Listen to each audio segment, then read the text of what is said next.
વડોદરા શહેરમાં નવરાત્રિ મહોત્સવ ભક્તિભાવ સાથે ઉજવાઈ રહ્યો છે। શહેરના ખૂણે ખાચરે શેરી ગરબાનું આયોજન થઈ રહ્યું છે, જ્યાં યુવાનો અને યુવતીઓ ઉત્સાહપૂર્વક ગરબાનો આનંદ માણી રહ્યા છે। રાજમહેલ રોડ પર આવેલા દયાળ ભાવના ખાંચામાં જય શ્રી અંબે નવરાત્રિ રાસ ગરબા મંડળ દ્વારા છેલ્લા 68 વર્ષથી શેરી ગરબાનું આયોજન કરવામાં આવી રહ્યું છે। આ વર્ષે મારી દીકરી મારા આંગણે અને બેટી બચાવો બેટી પઢાઓ જેવી થીમ પર વિશેષ ગરબા મહોત્સવ યોજાયા છે। આ પ્રસંગે ખાસ કરીને રશિયાના સાંસદ સાથે વડોદરાના સાંસદ હેમાંગ જોશી પણ ઉપસ્થિત રહ્યા અને તેમને ગરબે ઘૂમતા સૌનું મન જીતી લીધું। ગાયક નીતિન પટેલ અને તેમના વૃંદ દ્વારા ગવાતા પરંપરાગત ગરબાના સ્વરો પર યુવાનો યુવતીઓ નાના બાળકોથી લઈને સૌએ પરંપરાગત પોશાક પહેરી મન મૂકીને ગરબા રમી આનંદ માણ્યો હતો। માતા પિતાના પોતાના દીકરા દીકરીઓને ગરબે રમતા જોઈ પ્રસન્નતા અનુભવી રહ્યા હતા। દયાળ ભાવના ખાંચામાં યોજાતા આ શેરી ગરબા શહેરના આકર્ષણનું કેન્દ્ર બની રહ્યા છે અને પરંપરા સાથે આધુનિક સંદેશાઓ પ્રસરાવતા એક અનોખું ઉદાહરણ બની રહ્યા છે। 68 વર્ષ પૂર્ણ કરી 68મા વર્ષમાં મંગલ પ્રવેશે અને અમે ત્રીજી પેઢીની એક પરંપરા આજે માતાજીની આરાધના કરવા અમે સાચવી રાખેલી છે અને અહીં આગળ આ મંડળમાં અમે છેલ્લા 12 વર્ષથી બેટી બચાવો બેટી પઢાવવાનો એક થીમ કોન્સેપ્ટ લઈને અમે અહીં આગળ જેથી કે છોકરાના મા બાપ અહીં આગળ એમની નજર સમક્ષ રમે અને કોઈ બી જાતના અમે વ્યવસ્થાપક મંડળના સભ્યો દરેક જોડે ઉભા રહીને દરેક વ્યવસ્થા સાચવીએ છીએ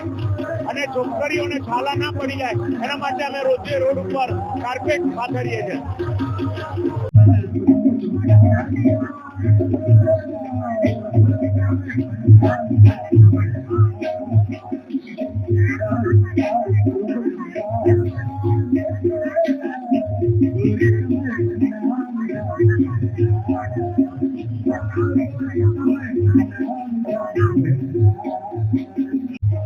છેલ્લા 3 દિવસથી વડોદરા ઇન્ટરનેશનલ ગરબા ફેસ્ટિવલના તમામ આપણા સાંસદો વિવિધ 7 દેશથી વધારે દેશના ડેલિગેટ અલગ અલગ ગરબાઓ જોઈ રહ્યા છે, અલગ અલગ યુનિવર્સિટીઓમાં વિઝિટ કરી રહ્યા છે। વડોદરાનું ફૂડ તે ઉસળ એ પણ એમને માન્યું છે અને આજે જુદું વડોદરા જે વસે છે એવા દયા ભાવનો ખાંચો દયાળ ભાવના ખાંચામાં મારે આંગણે સ્ટેજ પરથી ગરબા થઈ રહ્યા છે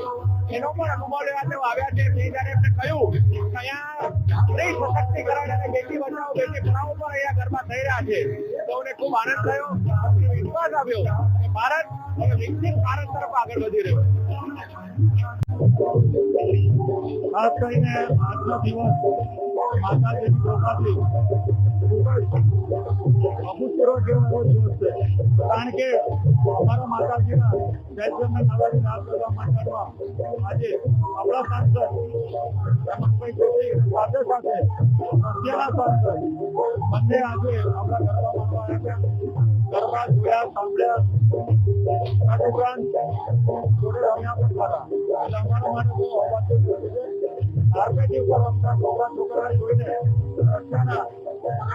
આપણે ખૂબ જ એમની જોયું કે શેરી ગરબા રમાય છે તો 68 વર્ષ પૂરા થયા પછી આજે એવું લાગ્યું કે માતાજીએ એ રીતે રશિયા અને ભારતના નરેન્દ્ર મોદી પોલીસના મિત્રતા પણ એવી રીતે રશિયાના સાંસદ અને આપણા સાંસદ જોડે ગરબા રમીને પુરવાર કર્યું કે માતાજીના આ જોગાનુજોગા સંજોગો છે તેમને ભેગા કર્યા અને આ મંદિર એમનો ખૂબ આભાર વ્યક્ત છે। આપણા માધ્યમથી જરૂર એમનો આભાર વ્યક્ત કરી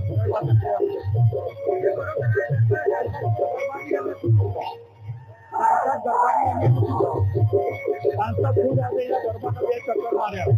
એમાં રમનારાનો બી ઉલ્લાસ બહુ જ વધી ગયો, એમને બી ઉત્સાહ બહુ વધી અને વધે બી ખરો કારણ કે આપણા સાંસદ છે એની જોડે રશિયાના સાંસદ રમતા હતા એટલે ખૂબ અનુભવ થયો અને ખૂબ આનંદ થયો।